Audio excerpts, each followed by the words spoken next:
Welcome to E-Waves.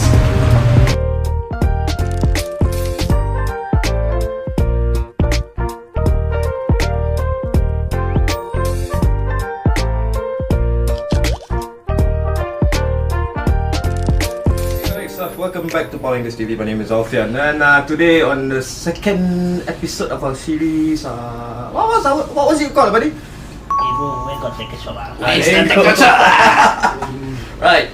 So today we are at E-Waves Fish Bite together with Elizabeth here. Hi, hello, everyone. Okay, so Elizabeth is kind of nervous, so I'll just get straight to the point. Okay. So Elizabeth, when was the shop? When did you open the shop? 10 years ago. 10 years ago. What year is it? 2019, 2009. That's quite a long time.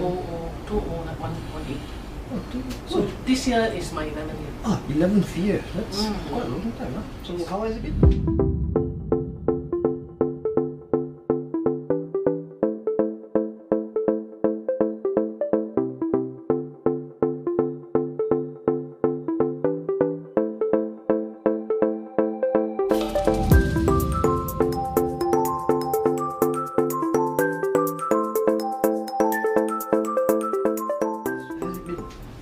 Here. Okay, not easy, but we're still doing strong. Okay. So Getting better. Alright, so second question. How did it get started? Started. A long story. You want to hear? Sure, we got time. Let's go. It all begins with a piece of paper, a leaflet that posted inside my postbox at home. About the selling of membership club in RSIC. So we went to see the club, we like it, we bought the membership, and it comes with the PVCDL free lessons. So me and my husband, we went for the lessons, then we pick up boating. Yeah. So when we went up boating, first we bought a very small sampan light boat. Then it was like one whole day quite boring. So we saw people fishing. So said, hey, maybe we can try. So we went to a neighborhood shop. It's near to Block 772 something series. That time a long stretch of old tackle shop was here. So we bought a tackles from an old uncle. And then he actually was my first employee. Yes. So we started off fishing and then we pick up from there. Then after that, when we talked to the old uncle, then one day he said he wanted to close down. He said he wanted to retire. Then I was thinking, if you close, then where I get my tackles? Next time, I have to travel down to Beach Road or whatever. Changi, I said, no way. Then he just joked, say, why don't you take over? Then I be your employee, and then I work for you, then you be my boss. I said, good idea, how much? So he gave me a figure. Then I think I will be, not so expensive, maybe can try as a, just a business setup. I said, okay. He said, go and look for a shop. Because that one, the owner wants to take it back. So I said, okay, I'll look around. So I drive around this place, I cannot find any shop. So I saw the one next door of this present one. So that time was an old provision shop. Old uncle, very elderly uncle selling those traditional biscuits. So I came to buy biscuits from him every day. Say, uncle, rent me your shop, you can rest and retire. Because I cannot find elsewhere. So he wasn't convinced that time because he wanted to continue his business. So I end up, my house have many of biscuits because I come down every day. So finally one day, you say, okay I think I can rent my shop, but I don't know how to do all the documents, all the tenancy agreement. Say, never mind, you see whether any of your son, your relative can do, or I find your agent. Then old men, they worry, right? So he said, never mind, let me think about it. Then one day he called me and said, can my nephew can do. So maybe I rent you my shop. That's how I started. So I rent the next door. Then I get the uncle, my first employee, to come to help. Then we set up a very simple setup shop, the first E-Wave. So after 2 years, I ran the shop. Then this one selling, the next door. Okay, so I said, hey, maybe I should buy the shop instead of renting. So I negotiate, and then that time the price was good, so I bought over. Then I opened an extension of half of this with the Daiwa Eye Fishing concept shop. So that is how we expanded our business initially. Then after about a few years later, Then because I find that retail shop is not the trend anymore, so I shift over. I shift over here, and then I return the other shop. So we have actually the two set of this. After a while, then I decided to scale down because I think not many people buying retail because of the trend of online and all that. So I put my things online. So a big move, a lot of things to learn. I went to Alibaba. I went for all the courses that in the market, Q10, Lazada. So I study and learn how to do online. Then I slowly move partial of my goods to online, and I do this retail at the same time. I see. Yeah. Okay. Honestly, from my side personally, when I first heard of e-waves, it was actually from online, not the retail shop itself. Really? Yeah, so you must be doing something right. Oh, okay. Yeah. But then again, I'm always online. I'm always at home. Okay.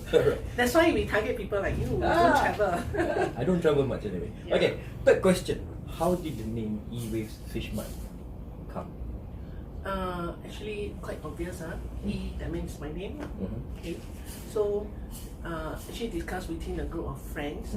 Then we didn't know what to have. So they said, no, when you go fishing, you see wave. So in Chinese, wave is something that really big, big thing that you have to create a wave. So fish is, we actually wanted the fish to bite B-I-T-E, but we wanted something trendy. So we changed the B-I-T-E to bite B-Y-T-E. So it's like gigabyte, something like related to ITs and my big dream now is to establish my online. And anyway, they are already Lazada power seller. So I'm actually busy packing everything. So I hope that because I actually bought a warehouse. I hope that we can one day. We don't even need the retail shop, and we just have the showroom, and we go online. A message do you have for people out there who are watching here, for your customers, for your fans? What message do you have for them? I think responsible fishing. Make sure that we don't litter. Especially when you're out in the reservoir park, even in the sea, don't throw your package. And practice catch and release if you can. So be a responsible angler. Remember, no tapao. We got a question for you guys. The winner will win. Please explain what this is for our guests. Isamu jig bag. Isamu jig bag. We'll be choosing 2 winners. Okay? But first, you must answer this question. For e-waves fish bite, give us 2 in-house brands. Here's a clue. It's in the video. Watch it. Okay? We'll be choosing 2 winners sometime 1 week enough? 1 week. Okay? In 1 week's time after this video is released, actually it's 2 weeks lah. Most of the time we don't have time. Hey, I'm being honest here, okay? So anyways, we will choose 2 winners, 1 red, 1 blue, okay? So answer 2 in-house brands, right? Yes. Yeah, right? So I hope to hear from you guys. Bye-bye!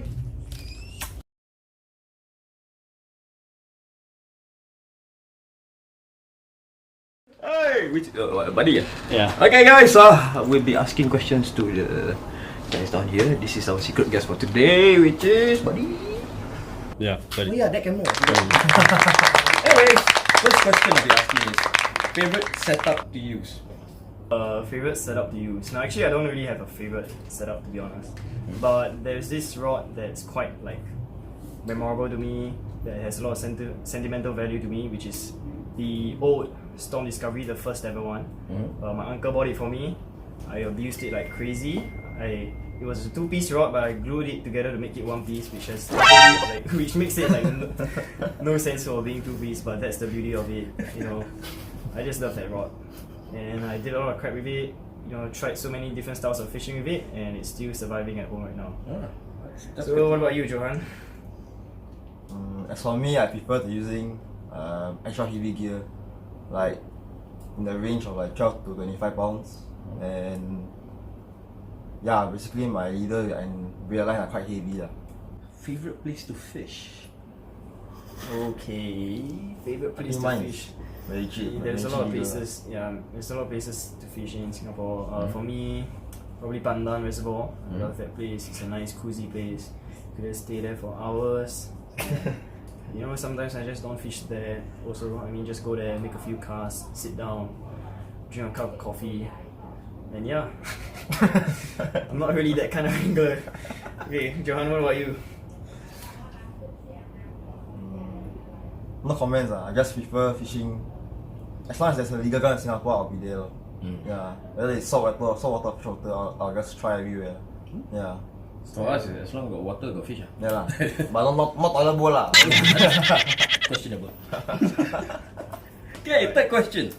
Species of fish for your bucket list. Well, then just give me 3 fish.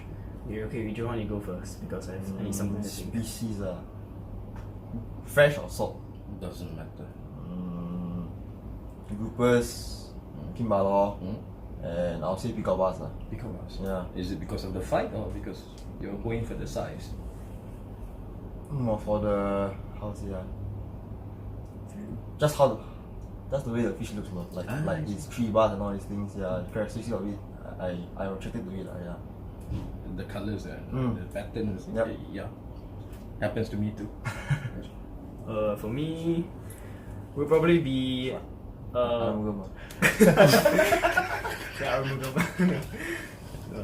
maybe something like a coral trout. Coral trout would be nice for me. Let's say in terms of what I want to catch, maybe a big Sabarao and Masia. Yeah, they go to Masia. So all you need money and no money. Yeah, that's why I'm working here. I'm a freshwater blue. Does that fish exist in Singapore? No, it doesn't exist in Singapore. Oh, because I saw river monsters. The best thing about fishing to me it's working my lure bag and like just witnessing the like a big whatever species big fish chasing your like hunting your particular lure down. Yeah. Then when especially when top water takes, yeah, it gets my butt bumping. Yeah. Well, it's for me, like what Johan said, the top water takes, the giant fish chasers, definitely gets my heart pumping and makes me go mental. But for me, I also enjoy, the companionship when it comes to fishing, the laughter, everything, playing a song. Just, the thrill for me isn't really there. Like, I wasn't as crazy about the catch anymore, but I really enjoy the fun time I spend with my friends. Remember the Storm Discovery that I was sharing about earlier? There's a reason why I glued it to make it one piece, okay? So one day I bought a Daiwa Satate. At that time I was about Sec 1 or Sec 2. I spent a lot of money on the reel. I saved up for that really expensive reel. At that time it was really expensive, 400 to me. So I brought it out for the first time. I went fishing at a water breaker and I was holding the Storm Discovery.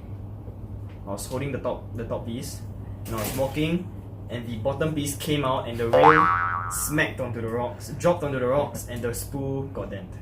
So after that I glued both pieces together and the dent was still on the reel. I'm still using the reel now, and that's a bad memory for me, but it was still kind of funny and how I got the rod and stuff. What's the message for your fans and the local teams out there who are watching currently? I don't see